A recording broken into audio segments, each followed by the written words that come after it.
Welcome back to Summit Sunrise Live here on TV8 Summit. I'm Shauna Henderson, and I'm with Aaron with Red Buffalo Cafe, one of my favorite spots in the county to just get away, hang out, and especially on this rainy day. Rainy week, isn't it? I saw the forecast. I was gonna just. It's a rainy forecast. Yes. Well, you know, it's always interesting with the weather because we kind of at this time of the year start thinking, gosh, is it gonna snow? And right. Don't say the F word. Fall is not around the corner. It is still summer. Summer will, yes. And September and October are beautiful here. We're just experiencing that little lull that always gets us excited in the mountains because it's like, brr. So yes, here at Red Buffalo, what did you? I brought you a Ceylon tea today, and I brought myself a Darjeeling tea because it just seems like a nice, good, warm beverage morning. Yes. And sometimes I try to feel like, well, is it a tea morning? Is it a coffee morning? And it doesn't matter what it is. At Red Buffalo, we're so happy to just find out what warm drink you want to start your day with. And what I like about our tea selection is that we have over 30 different types of loose leaf tea, which just change how you drink tea if you've never had loose leaf tea. I know one of the producers here, she was like Diet Coke in the morning, every morning, which I think is horrifying. But she got turned on to really good loose leaf tea, and now she doesn't have her Diet Coke habit anymore. Yeah, and that's huge. So, I mean, 30 different varieties, and you guys are really educated. And tell us a little about this type of tea, actually. So the Darjeeling tea comes from the Darjeeling region in India. That's in the, trying to picture my country of India right here for you. And it's in the Is it kind west of part. like Champagne comes from Champagne, France, and Darjeeling tea comes from this particular region? Exactly. So I'm drinking a Ceylon tea, and Ceylon comes from the island of Sri Lanka, the British Ceylon. Yeah. And so a lot of teas are named after the region that they come from. The Formosa oolong comes from Taiwan. Wuyi oolong comes from the Wuyi province in China. So a lot of the teas that you're going to drink are all named from where they come from. And that's kind of important, and because those growing regions are going to impact how the tea tastes. The Darjeeling tea, because it's a high altitude tea, it's grown at about 5,000 feet, which isn't high altitude for us, but there it's a high altitude tea.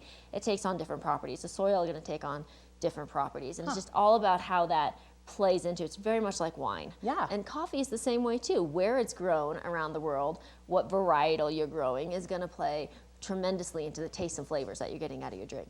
That's really interesting. And also, is it unique that there's aging to tea? Does it have an age? Or I know there's some have smoky flavors, some have more. There's so many things you can do to tea. A lapsang souchong is a smoked tea. Imagine when you have like a bed of whatever you want to use to make the smoke, and then the tea sits above it. Tea is a really absorbent for odor. So that's how you get jasmine teas. You have jasmine flowers underneath your green tea, and the scent of the jasmine, and once it's warmed, flavors your green tea. So a tea really wants to absorb scents to give it flavor. And all that is going to really affect how it all plays in. Then you do have aging with some things. And then there's different types of aging. When people talk about first flush, second flush, etc. Imagine when your aspen tree is budding outside your house. There's those first little ones that come out. That's your first flush. Oh, interesting. You know, and then the ones that come out a little later, that's your second flush. And that's how tea can go too. And some people will never notice the difference between a first flush or a second flush. Some people who really like tea will swear about the Darjeeling second flush. Is better. From the third season, because there's like 3 growing seasons in India. Oh, interesting. So all those different things people can get really specific on, just like with wine. Or any other type of beverage or something you want to get passionate about. Yeah, and that's what's fun about going to Red Buffalo is that you're baristas and all you guys are so educated on the teas. And I personally like going just to smell because that's right. The teas do really take this scent to them. They do, and that's what I love about it. You know what I found the other day, though, going from tea to coffee, is we had this natural process Ethiopian, where natural process just means that when it was dried, the cherry was dried on the coffee seed still, and it wasn't pulped off first, so you get this really nice cherry aroma to it. Not all natural process can get that way. Sometimes it can get inconsistent, and you get sour notes out of it. But when it's done right, it just has this like dark coffee berry taste, and I want to make a perfume out of it. I think it'd be fun.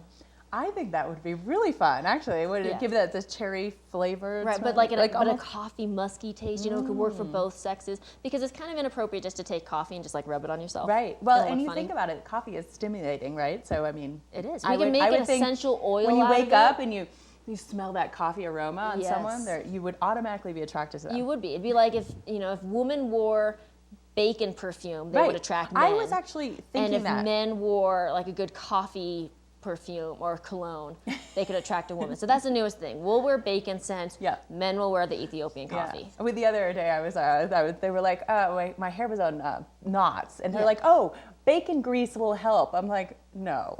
It's the newest thing. There's always a new thing. A new thing for hair products, bacon grease. It's a new one. Try it out. So you guys have one thing going on this weekend as well. You have your live music on Saturday, We correct? have our live Saturday music today. This week's going to be Keith Svenestad playing, and he's always so fun because he gets really interactive with people who are sitting down and waiting. He wants to hear about their stories, what brings them to the mountains, whether they've been here for a while or whether they're just visiting for the day. And so that's really fun. And you know, right now too, if you come in this week, one of our great customers just got married at the Pavilion, which is right next door to us, the Silverthorne Pavilion is, and she gave us all of her wedding flowers.